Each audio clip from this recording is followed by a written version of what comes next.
सप्तशृंगी माता ही महाराष्ट्रातील सर्वात पूजनीय देवतांपैकी एक आहे. सप्तशृंगी मातेचे मंदिर हे 7 पर्वत शिखरांमध्ये वेढलेले आहे.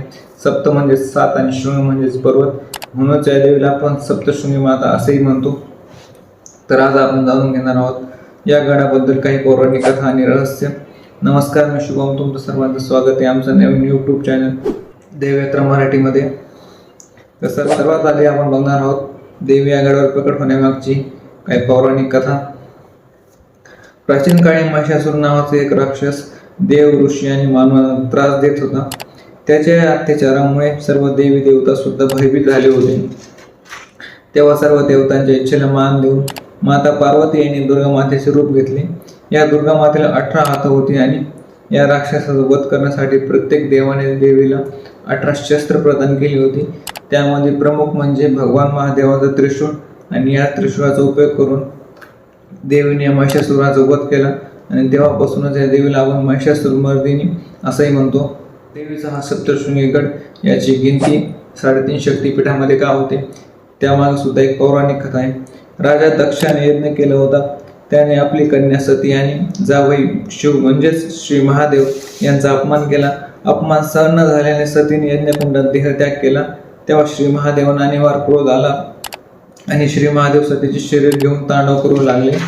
तेव्हा भगवान विष्णूने आपल्या सुदर्शन चक्राने सतीच्या शरीराचे तुकडे केले. ज्या ठिकाणी सती मातेचा जो हात पडला ते स्थान आज कलियुगात सप्तशृंगी गड या नावाने प्रसिद्ध झाले. तर देवीचा आहे सप्तशृंगी गड आणि या गडाबद्दल श्रीरामाचा संबंध.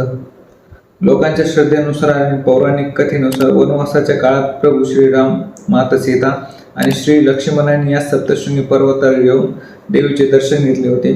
तसेच श्री लक्ष्मण मूर्छित झाल्यावर संजीवनी वनस्पतीच्या शोधात श्री हनुमान सुद्धा या पर्वत परिसरात आल्याची आख्यायिका आहे. सप्तशृंगी गडाशी संबंधित श्री मार्कंडेय ऋषींची कथा. मार्कंडेय ऋषीने सप्तशृंगी पर्वताजवळ तपस्या केली होती आणि देवीने त्यांना दर्शन दिले व नंतर त्यांनी याच ठिकाणी देवीचे महात्म्य वर्णन केले. तर आता आपण बघणार आहोत देवीच्या मूर्तीची काही वैशिष्ट्ये. देवीची मूर्ती सुमारे 10 फूट उंच आहे. देवीला 18 हात आहेत आणि प्रत्येक हातात वेगवेगळे दिव्य शस्त्र आहेत. मूर्ती खडकात कोरली असून ही मूर्ती स्वयंभू आहे. देवीचा एक हात कानाला आहे, म्हणजेच देवी भक्तांचे गाणे ऐकते व भक्तांना संकटातून मुक्त करते अशी भावना इथे येणार प्रत्येक भाविकांची आहे. देवीचा हात कानाला आहे त्यामागे अजून एक आख्यायिका म्हणजे श्री मार्कंडेय ऋषींची सप्तशृती पाठ ऐकण्यासाठी देवीने मुद्रा घेतली अशी आख्यायिका आहे. आता आपण जाणून घेणार आहोत गडाचे रहस्य आणि भक्तांची श्रद्धा. भक्तांमध्ये अशी श्रद्धा आहे की सप्तशृंगी माता आजही आपल्या भक्तांचे रक्षण करते.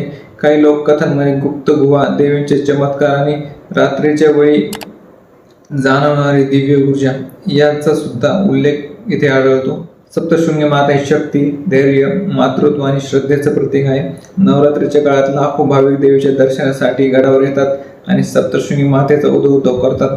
व्हिडिओ आवडला असेल तर लाईक करा, सप्तशृंगी मातेचा उदो असे कमेंट करा आणि असेच नवनवीन व्हिडिओ बघण्यासाठी आमचं हे यूट्यूब चॅनल देवयात्रा मराठी याला सबस्क्राईब करून ठेवा.